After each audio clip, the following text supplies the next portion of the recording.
I transmigrated into a bankrupt heiress, and the system demands that I maintain the persona of a spoiled rich girl. So I have no choice but to cling to my aloof fiancé from a wealthy family.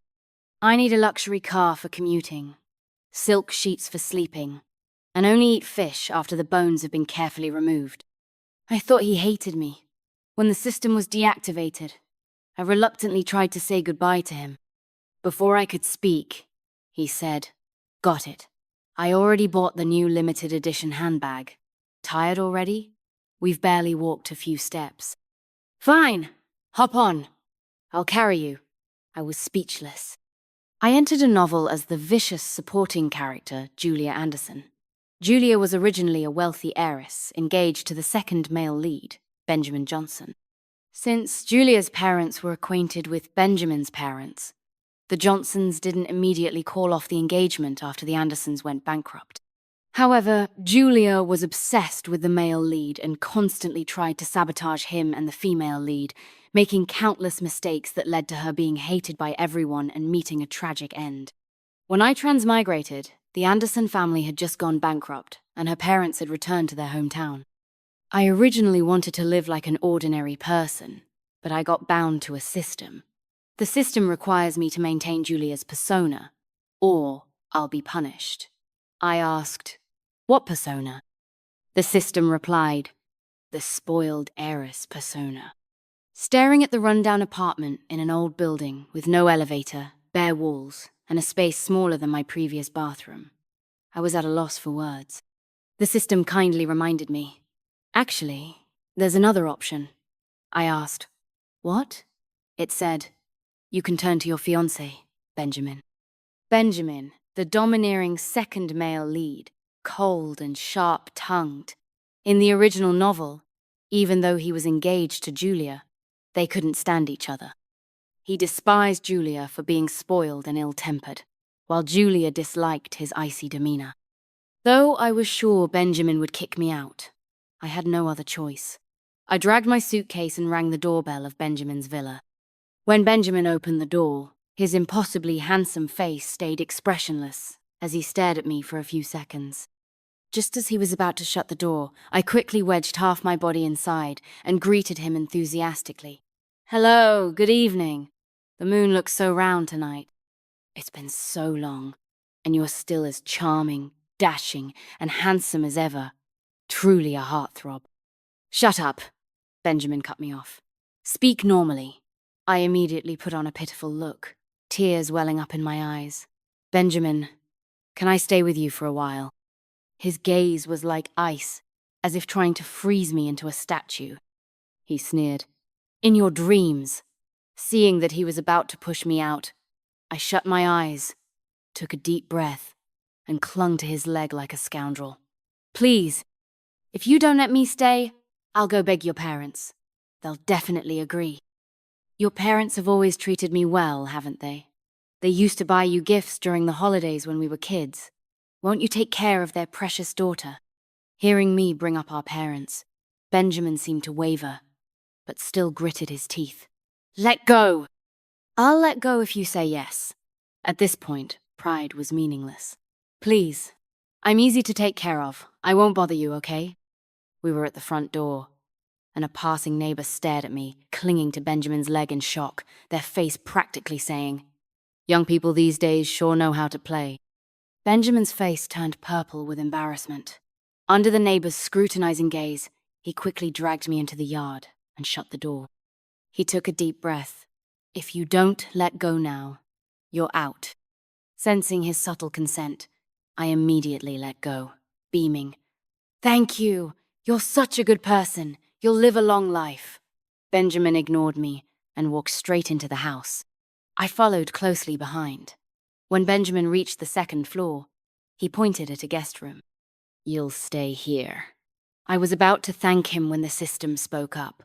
"No," I asked. "What do you mean, no?" The system replied.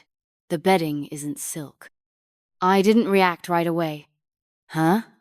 The system explained. "You're breaking character." I was speechless but forced myself to say, "Benjamin." "Don't act cute." Benjamin frowned. "What now?"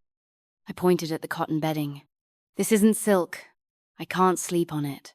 If looks could kill, I'd have been shredded by Benjamin's glare. He tossed out a cold. Then don't sleep, and left without another word. I had no choice but to give it a try anyway.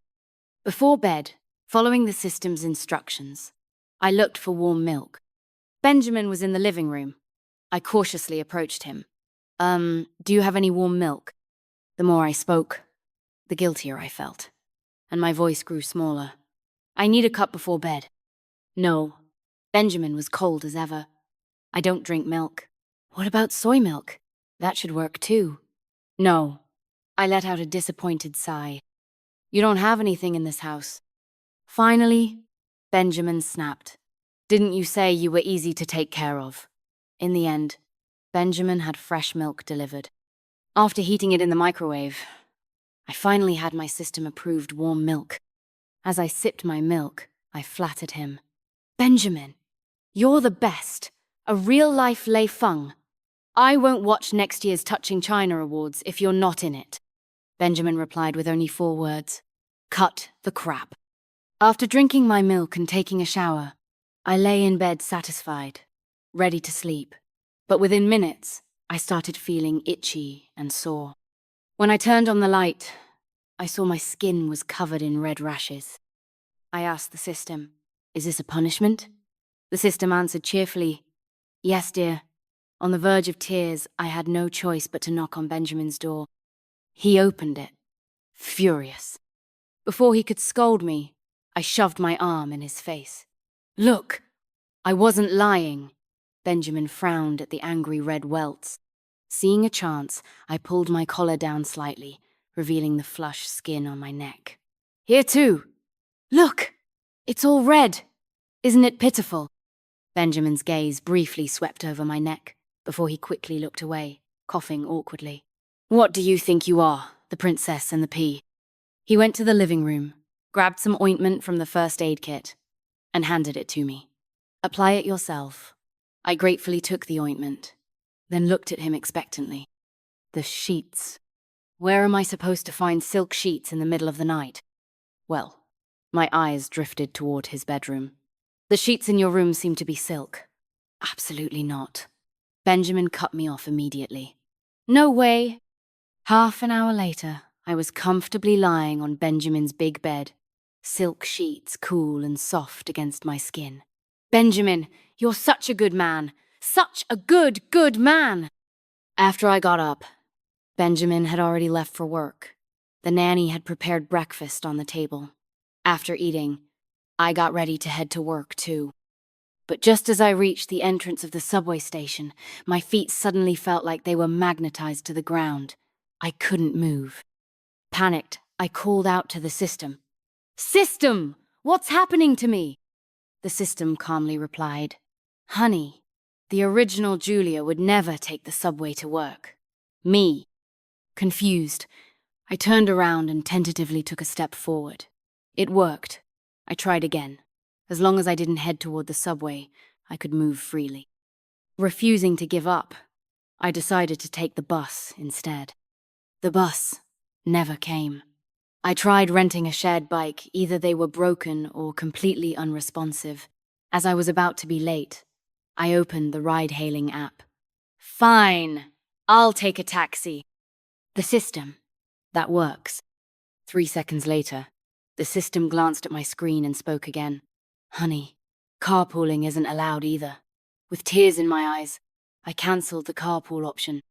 Commuting during rush hour by private ride cost me $300. When Benjamin got home from work, I was sitting there holding 4 bottles of Evian, staring blankly at my bank balance that had dropped to 2 digits. I laughed at my own poverty. When I saw him return, my eyes lit up and I rushed over. You're back! Was work tiring? Are you exhausted? Thirsty? Want some water?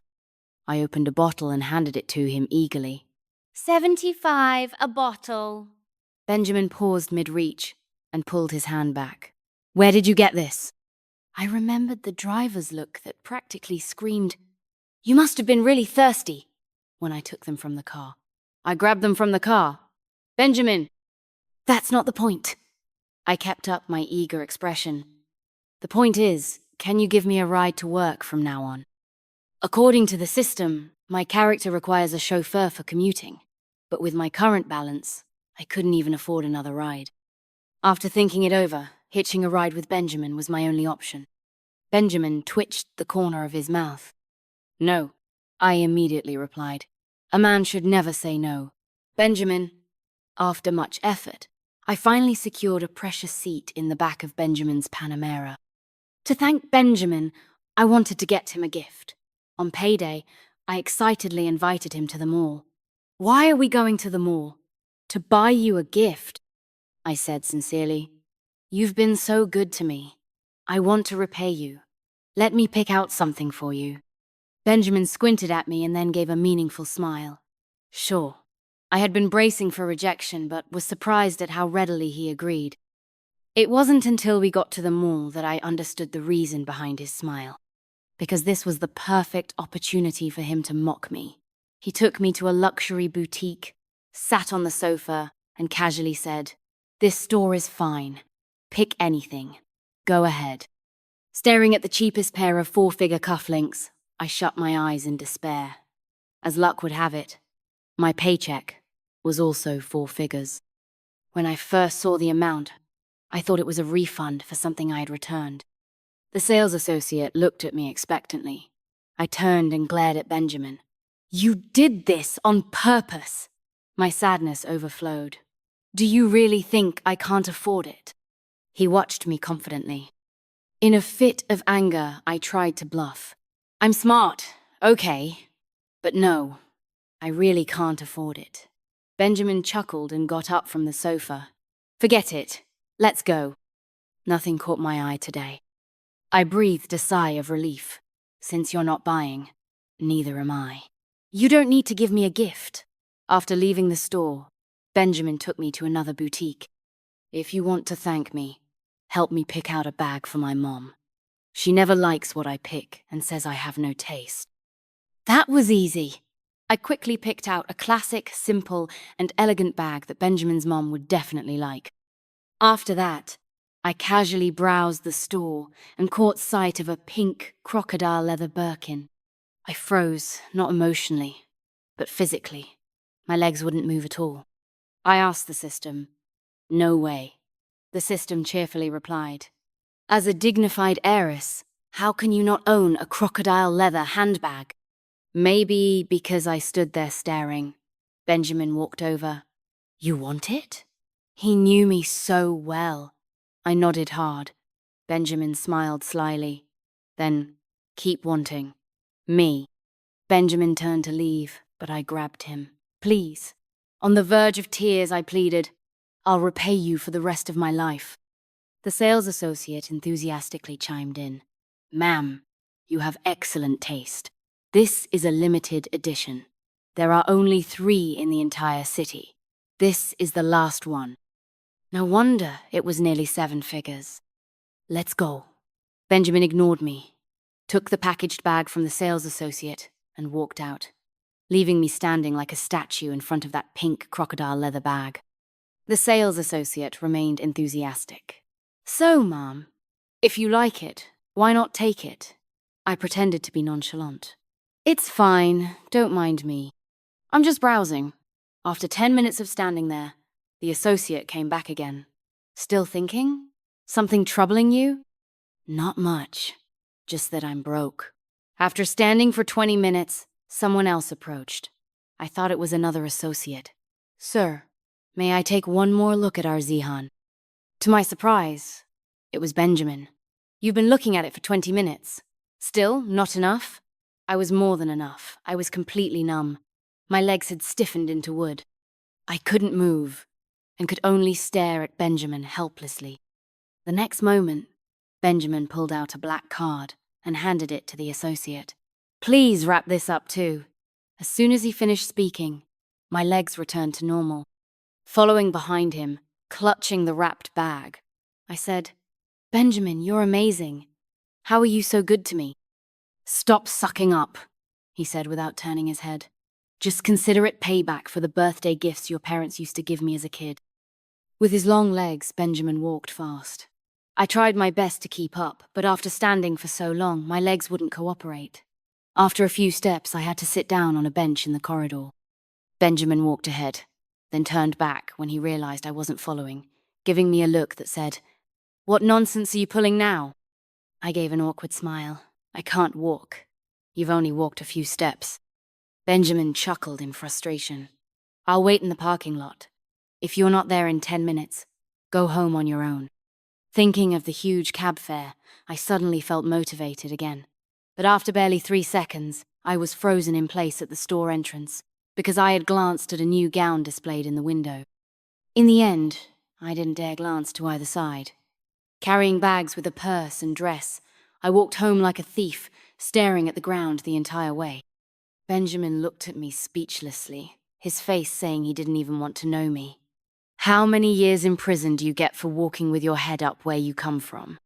"I sentence you to life without a wife." I have to admit, this system is really inconvenient.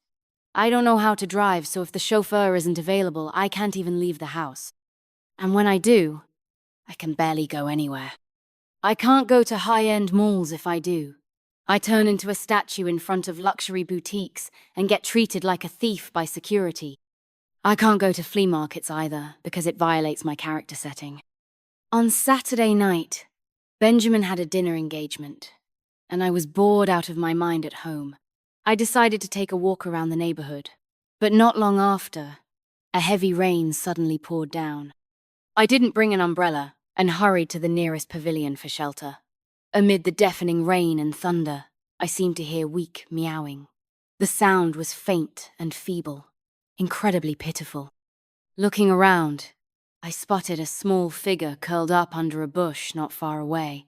Braving the rain, I rushed over. It was a kitten, skinny and bony, clearly a stray, with a bright red wound on its leg.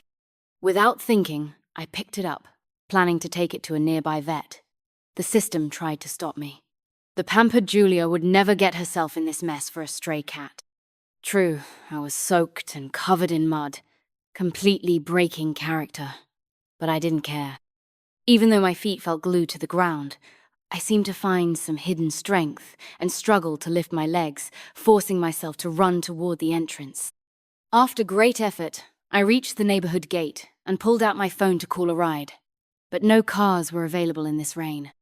Occasionally a taxi would drive by, but seeing my bedraggled state with the cat, they all refused to pick me up.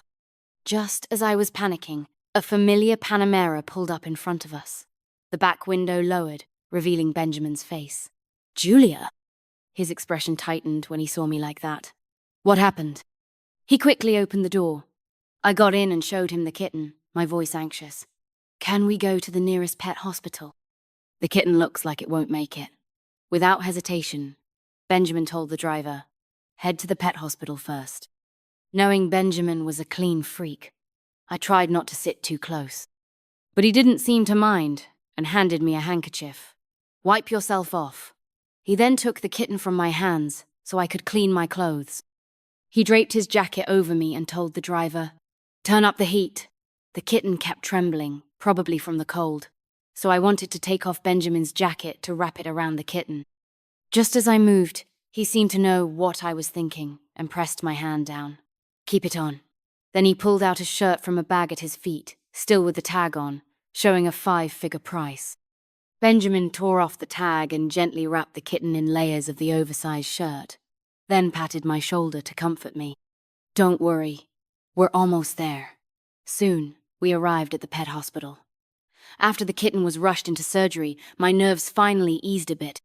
But just as I relaxed, dizziness hit me. I wobbled and almost collapsed. Benjamin caught me quickly, placing his broad palm on my forehead. "You're burning up." My head's spinning, I thought. I'm doomed. The punishment for breaking character had arrived. The high fever lasted all night and only began to subside the next day. Benjamin had the housekeeper make some porridge, but I had no appetite and didn't eat. In the afternoon, he came home and saw me still lying in bed. "Feeling any better?" "A bit." I coughed twice and asked, What about the kitten? Is it okay? He opened his phone and showed me a video of the kitten drinking milk. It's fine. Still at the hospital. Relieved, I said. That's great. Whew. I wanted to watch a bit more, but Benjamin pressed the power button. Stop looking. Get some rest. Noticing the untouched food, he asked. You didn't eat? I shook my head. Didn't feel like it at lunch. You haven't eaten all day? Benjamin frowned. Do you feel like eating now? Feeling slightly better. I nodded. Yes. In an unusual act of mercy, Benjamin brought the porridge over and set it on the bedside table. Eat. Okay. Then we stared at each other in silence for 3 minutes. Benjamin, I did want to eat. But the system told me that Julia, a spoiled heiress, needed to be fed when sick and fragile like this. Not wanting another punishment, I forced myself to say, I don't have the strength in my hands. Benjamin's face went blank for a second. You don't mean what I think you mean, do you? I nodded. I think I do. Benjamin went silent, seeming to battle fiercely with himself. But soon, he sighed in defeat, scooped a spoonful of porridge, and brought it to my mouth. My stomach growled, but I kept my mouth shut. Benjamin frowned. What now, princess? In despair, I repeated the absurd words the system fed me. There's scallion. What? There's scallion. I didn't dare look at Benjamin, fearing he'd laser beam me on the spot. I don't eat scallions. Benjamin fell silent. After a few seconds, I peeked at him. I thought he might poison me or something, but instead, Benjamin lowered his head and carefully picked out the scallions from the porridge. Watching his quiet concentration, my heart inexplicably skipped a few beats. Truly, domestic skills are the best cosmetic surgery for a man. I forced myself to change the subject and flattered him. You're amazing. The most handsome guy in the world. Benjamin kept picking out the scallions without even looking up. Besides saying that, what else can you do? I immediately recited all the flattery I had memorized. Brother, you're like a perfect equation. 4 sets minus 3 equals 1 set of absolute charm. You're as handsome as the golden ratio of Venus.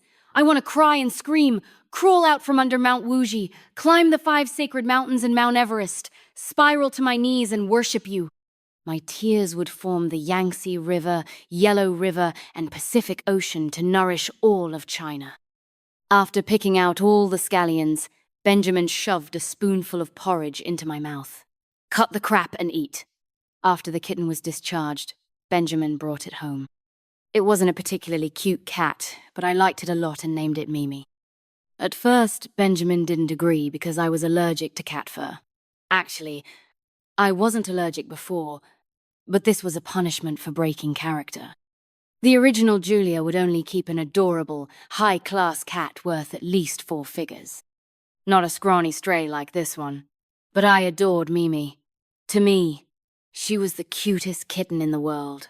No, I can't be separated from Mimi. I clung to Benjamin. Didn't you hear? She just called me Mummy. Baby. Mommy misses you so much she can only manage 3 meals, afternoon tea, and a midnight snack each day.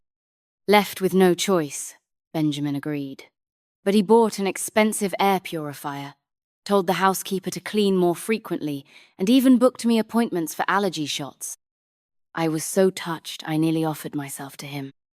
But considering Benjamin probably didn't want me to go that far, I kept that idea to myself.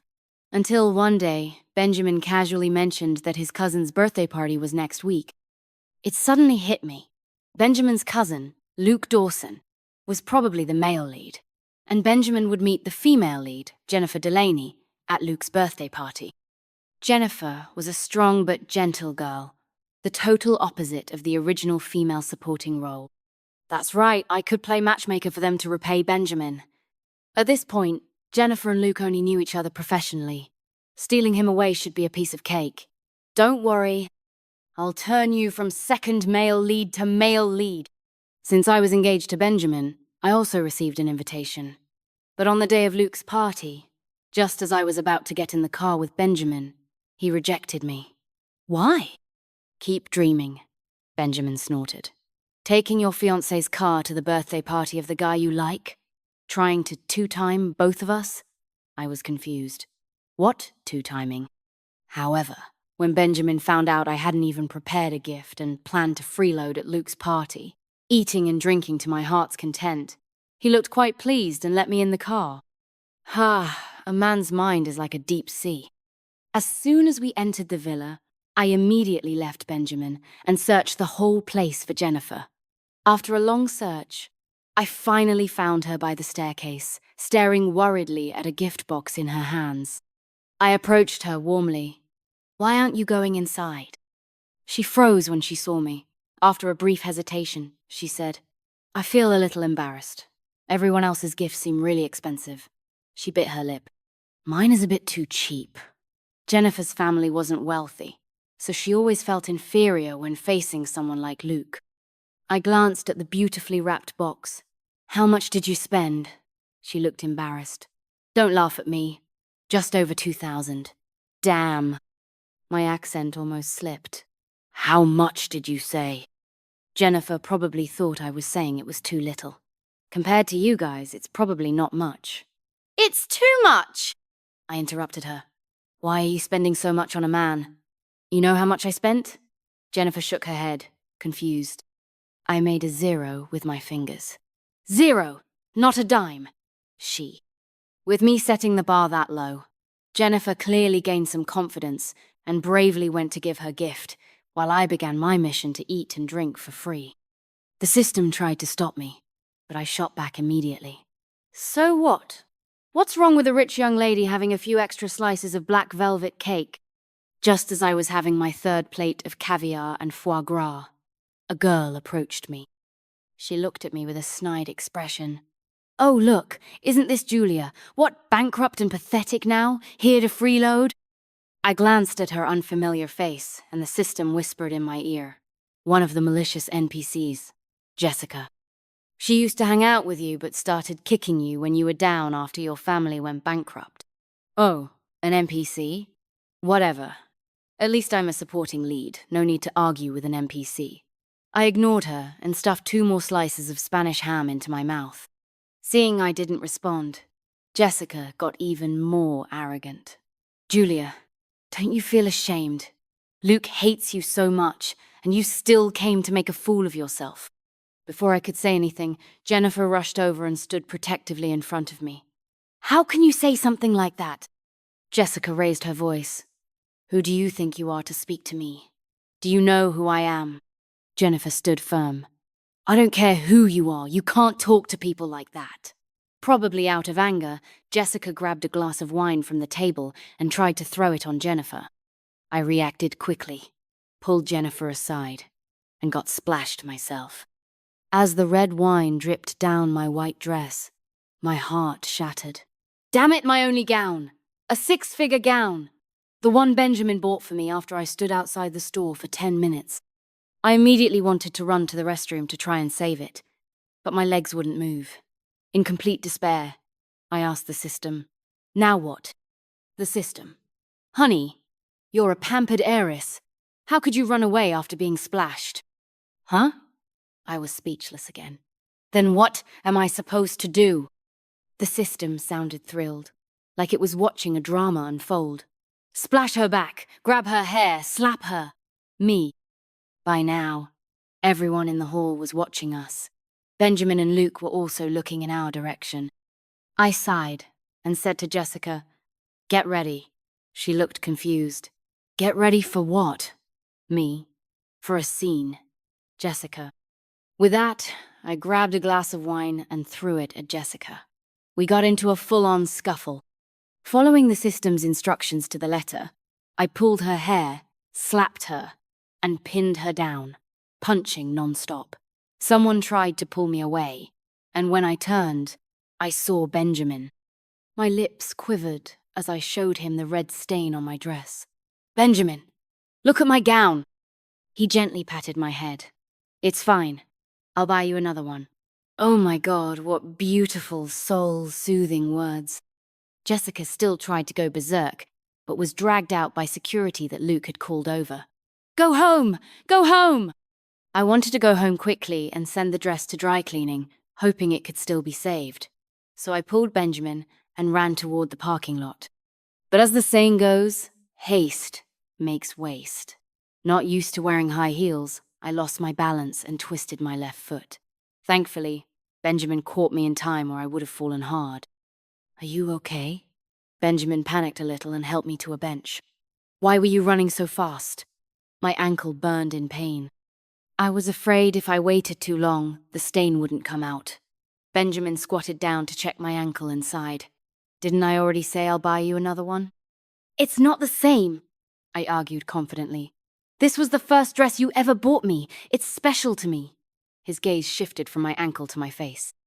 He stared at me for a moment, his ears slightly red, and coughed awkwardly. "Got it. Can you still walk?"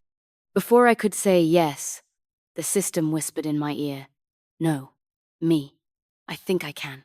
System. "No, you can't." I tried to argue. "It's not that serious." System. "If I say you can't, you can't. This isn't up to you. It's about maintaining your character setting. So, no, you can't." My brain was spinning. "Enough, master. I'm getting a headache."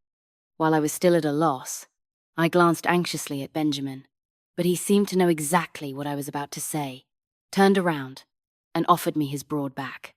"Get on. I'll carry you." I stared blankly at his back for a moment, then instinctively wrapped my arms around his neck. Benjamin firmly secured me with one arm and strode forward. The noise of the villa faded behind us. Neither of us spoke for a while. "Benjamin," I broke the silence. "Do you think I'm difficult, troublesome, or hard to deal with?" Benjamin chuckled. "Of course." Just as I reached up to pinch his ear, he added, "But you don't need to feel bad about it. If I can't meet your needs, that's my problem, not yours." My heart was racing like crazy, pounding as if it might burst out of my chest. I was flustered, but Benjamin stayed calm and steady as he walked to the car, opened the passenger door, and gently placed me inside. He bent down to fasten my seatbelt, and just as he was about to leave, he suddenly asked, "By the way, you don't like Luke anymore, right?" "Huh?" Snapping out of my daze, I quickly shook my head. "No, I don't like him." Hearing my answer, Benjamin seemed relieved. He withdrew from the car, bathed in the moonlight. His usually cold face softened, and his words carried a certain magic, as if touched by the moonlight itself. "Good." That night, I was too enchanted by his beauty to ask what he meant by good. I was too shy to ask, and every time I saw Benjamin, my mouth would open and close, but I never managed to get the words out. Until one day, we were sitting on the couch watching TV when his phone lit up. I glanced over out of habit and saw that the message was from Jennifer. I froze, and so did Benjamin. Then, using work as an excuse, he awkwardly slipped away to his room. I came to my senses and hugged Mimi sadly. "Mimi, from now on it might just be you and me against the world." Mimi let out a soft meow, clearly not understanding my nonsense. Actually, since Luke's birthday party, Jennifer and I had become good friends. We'd gone out for karaoke and movies together. I was the one who wanted to set her up with Benjamin before, but now my chest felt tight and sour. I comforted myself. It's probably because if they get together, Benjamin would kick me out, and I wouldn't be able to maintain my spoiled heiress persona. Where else would I find a pushover like Benjamin to freeload off of? Desperate, I called out to the system. "System, what should I do?" "System? Are you there?" I called out for over 10 minutes before it finally responded. "Busy. Stop calling." "Busy with what? Do you have other hosts?" I asked angrily. "Weren't you supposed to be my one and only baby?" The system sounded even more frustrated. "I was almost done with your case. I already filled out my vacation request. Booked a 5-day island getaway. Then another system quit, and all their work got dumped on me." I was almost done. I immediately caught the key point in its outburst. "Why?" The system sneered.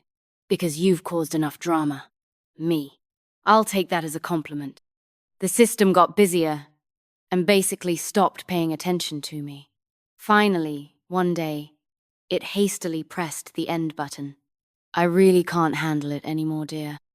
Your completion rate is high enough, so I'm wrapping up your case early. Don't forget to leave me a 5-star review, okay? It took me a while to process. To test if the system was really gone, I ordered a bowl of spicy hot pot, extra garlic, scallions, and ginger.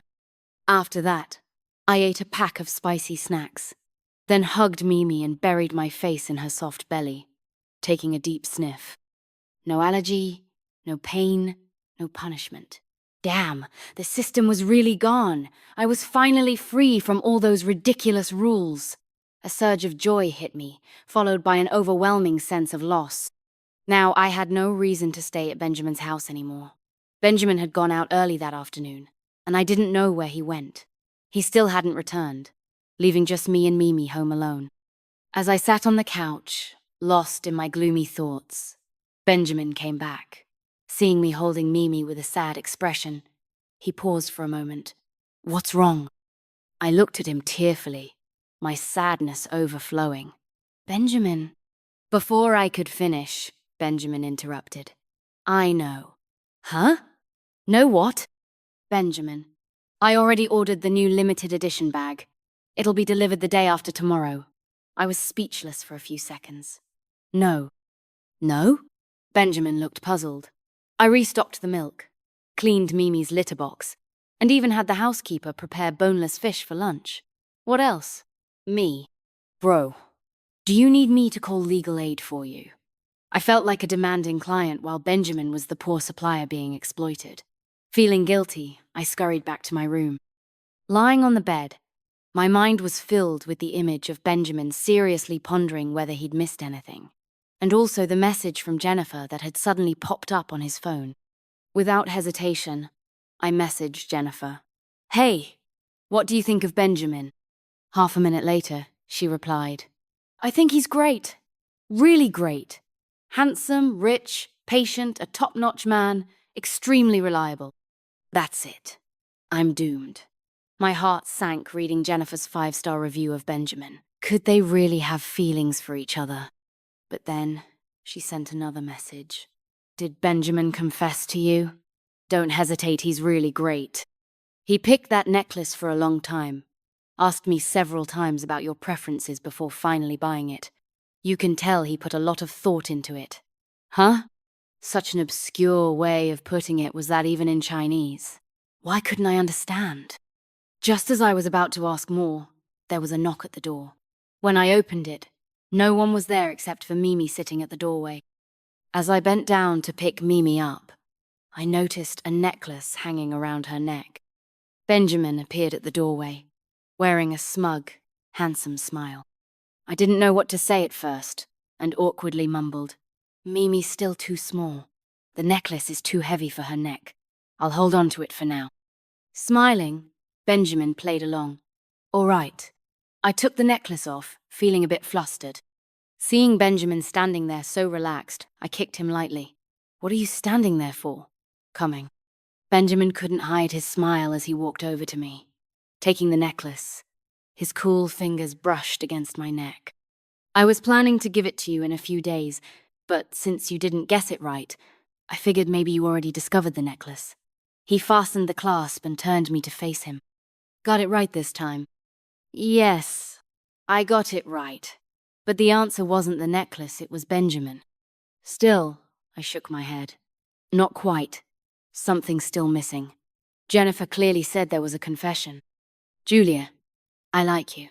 Benjamin seemed to understand perfectly, his dark eyes looking into mine. "So?" I sniffled. "Do you like me because I'm understanding and gentle?" He pinched my cheek. "I like your sense of humor." Holding Mimi, I had no free hand to hit him, so I just glared at him playfully. Benjamin smiled as he pulled me into his arms. "So, what's your answer?" Surrounded by Benjamin's warmth, with Mimi snuggling against my hand, I didn't hesitate. The answer slipped out like a soft, fluffy cloud full of happiness. "I like you too. A lot."